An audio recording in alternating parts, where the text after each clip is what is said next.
to my channel. If you guys are new, my name is Lorena Aguirre and I post here on my YouTube channel every Monday and Saturday.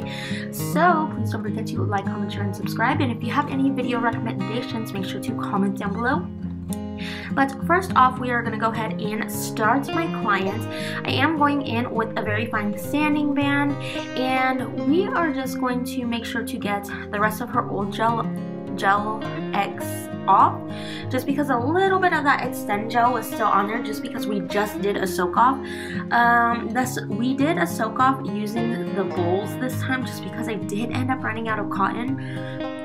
Cotton is like my favorite way to remove them so far. I do feel like using the bowls is a little bit messier, just because then all that product ends up getting like on the rest of her finger instead of just staying on the nail bed. So yeah, so now we're just gonna go ahead and try to remove any of that leftover stuff without going on her natural nail. But I wish the camera didn't have such an overexposure on each of the nail, but you guys would be able to see exactly what I was removing. But so yeah, I am just getting rid of any of that leftover gel and then prepping the rest. And I am only going to be showing you guys one hand to save some time, but now I'm going to go ahead and go in with this cuticle bit. I love this thing. This kind of just pushes the cuticles up and out of the way and gets under a little bit of the cuticle that kind of goes over the nail bed, and it gets under there and it makes sure that all of that dead skin that is attached to the nail bed, that is going to be basically taking it off and making sure that there is no more leftover skin, and there's not going to be any lifting whatsoever if you do this step correctly. And then now you're going to go ahead and dehydrate twice, prime twice, and it's okay to prime back to back. I've never had an issue when I prime and dehydrate back to back. I know some people, they'll let it dry and things like that, but in all honesty, I feel like for me, I've never had a problem. But the primer that I do use is from Young Nails, and you guys can see that her nail beds are so beautiful. I love her nails. She is definitely one of my clients that loves the long ones though, but if she ever wanted to do regular gel on her nails will still look just as pretty. So now we're gonna go ahead and just put that extend gel on as a base, and I'm going to go ahead and cure this for 60 seconds when I am done.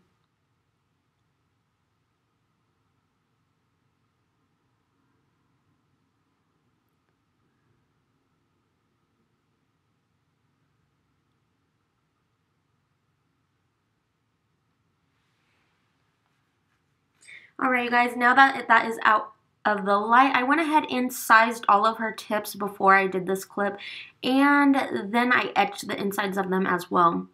And when you etch, you want to really make sure that you are getting rid of any of the numbers that are on the pre-tips. That will ensure that you prep the tip very well.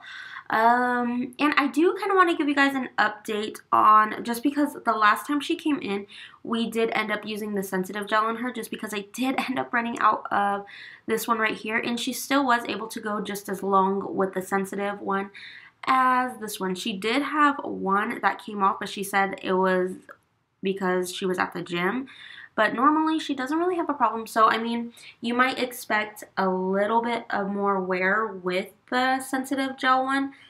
But, I mean, if your clients or you are sensitive, I do feel like it's a great option to have. Just so then, even if they were to have their nails on for at least 2 weeks and have them looking nice for the time being, I mean, by all means, that's what you need to get. But something that I do want to let you guys know, if you guys are getting the sensitive extend gel, it's definitely good to get gels that are also a sensitive line as well, just because a lot of gels, I do notice that they are not kind of on the sensitive side, and they aren't as delicate with your skin, especially with me being very allergic. If I get any of the gel on my skin, a lot of brands, they will irritate my skin very easily. Even if I wash it off or anything like that, or I make sure the product is not touching my skin,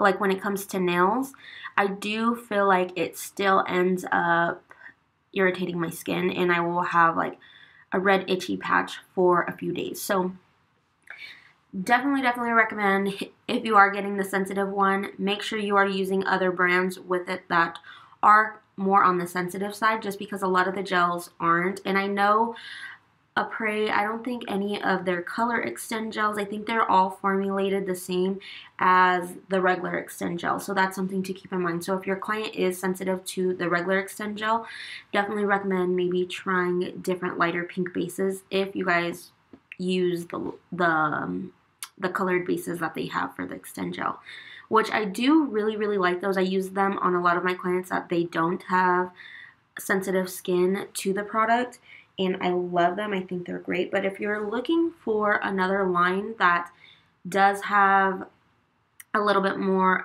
like they cater to more sensitive or sensitivities and things like that, definitely recommend checking out Nail Addicts. Nail Addicts, I do feel like I am able to wear theirs, and I haven't really experienced too much itching. I do want to try it again and give you guys a full review, especially if you guys are somebody who is sensitive to the product.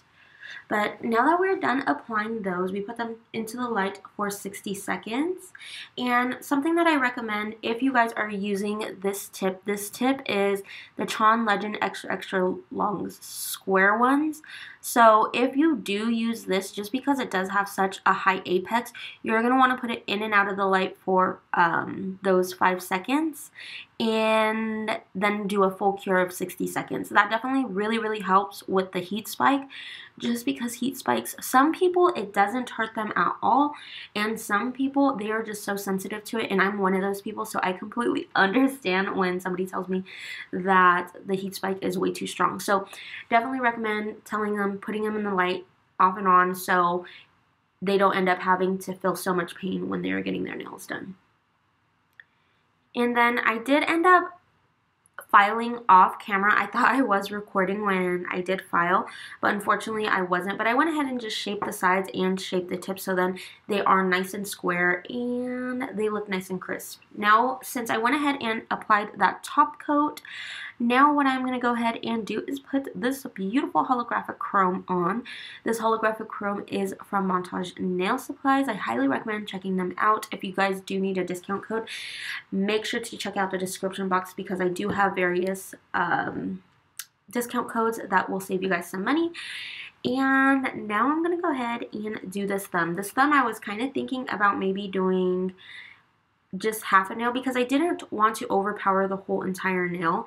I wanted to have some clear spots, just because I did think that that was super cute. So you guys will see that in some spots it's not fully covered with the holographic chrome. And I'm just going to go ahead and sponge this on. The thumbs, we did end up doing a full holographic on there, just because I thought it would look cute and you would be able to see it a little bit more, because we are going to be doing designs on these ones right here.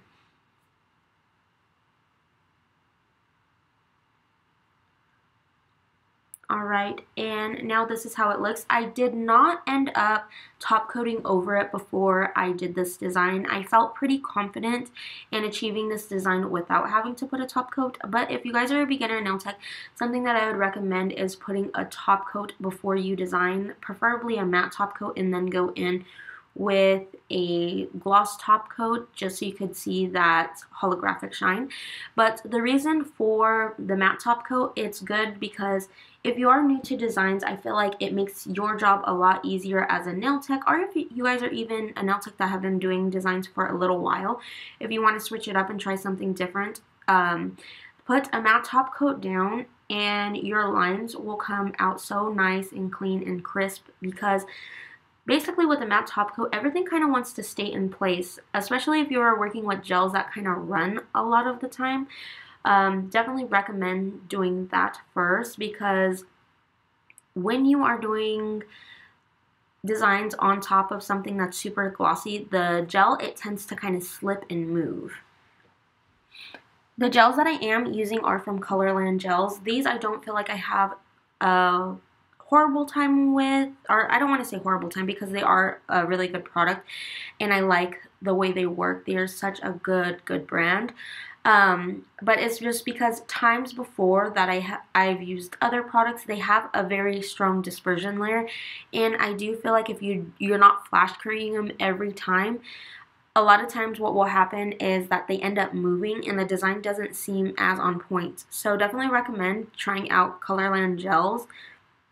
But if you guys do want to try these gels out, make sure you have a really good lamp that is going to cure them. And the lamp has a ton of lights in there, because something that I have been finding with a lot of different brands is if they are super pigmented, the gel is not going to want to cure properly. So make sure that you are making sure that your client has their hand in the light properly. Even with the Kiara Sky lamp, I love that it is cordless and all that jazz, but something that I do wish was there was a little bit more lights towards the front of the machine, just because sometimes I feel like my clients, if they have super long nails like this client right here, if they put them in, they don't want to bump their nails at the front of the light, and that's something that I feel like they get afraid of. And then they end up leaving that thumb out, and the thumb cures halfway and it will shrivel. So you definitely want to make sure that you are having them angle that thumb towards the light. And that's something that I do have to mention to them every time that they're about to put their hands inside of the Kiara Sky lamp, or even some other lamps. So unless you have like a 360 lamp, then you'll be good. But yeah. So I do want to mention that when I am doing this design, since it is a layered heart design, I am having to cure in between. So each heart that I make, I go in and I put it in and cure. If I do have to clean up, that makes it so much easier for me. And having to clean up and not messing up the other lines that I had made prior to the heart that was on the inside or the outside.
Alright, you guys, and for these hearts, I did end up going in with number 44, number 51, and number 54.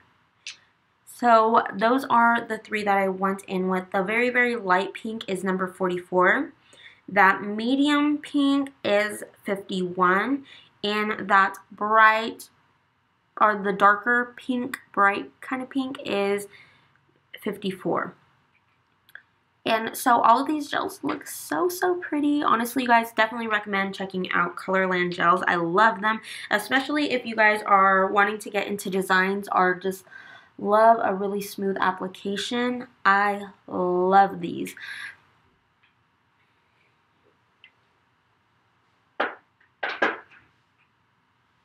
Alright, and then off camera I did end up adding those little stars, and what I did for those is I just made I got my dotting tool, made a little dot, and then I got a very thin liner brush and pulled out in a cross like